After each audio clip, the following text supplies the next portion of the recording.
روزگاری در جنگلی انبوه خرس کوچکی به نام پونی با مادرش زندگی می‌کرد. یک روز صبح، مادر پونی تصمیم گرفت برای خرید به روستایی نزدیک جنگل برود. سبد خریدش را برداشت و به پونی گفت: چند ساعت دیگر به دهکده می‌روم. لطفاً تا برگردم در خانه تنها بمان.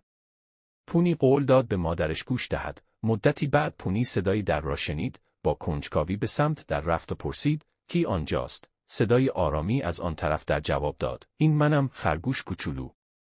به پونی سلام کرد و گفت: ما اینجاییم تا تو و مادرت را ببینیم. اجازه می‌دهیم وارد شویم؟